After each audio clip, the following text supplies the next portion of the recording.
ఎన్నెల అమ్మను పెండి పిల్లను చేసిరి ఎన్నెల ఎన్నెల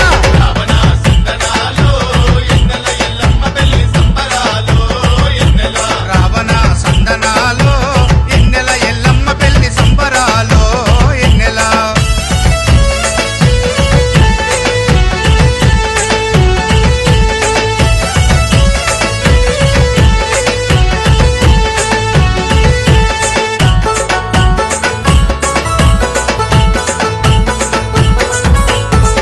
పల్లెం డోలు కొట్టి దండకాలు చదువుకుంటా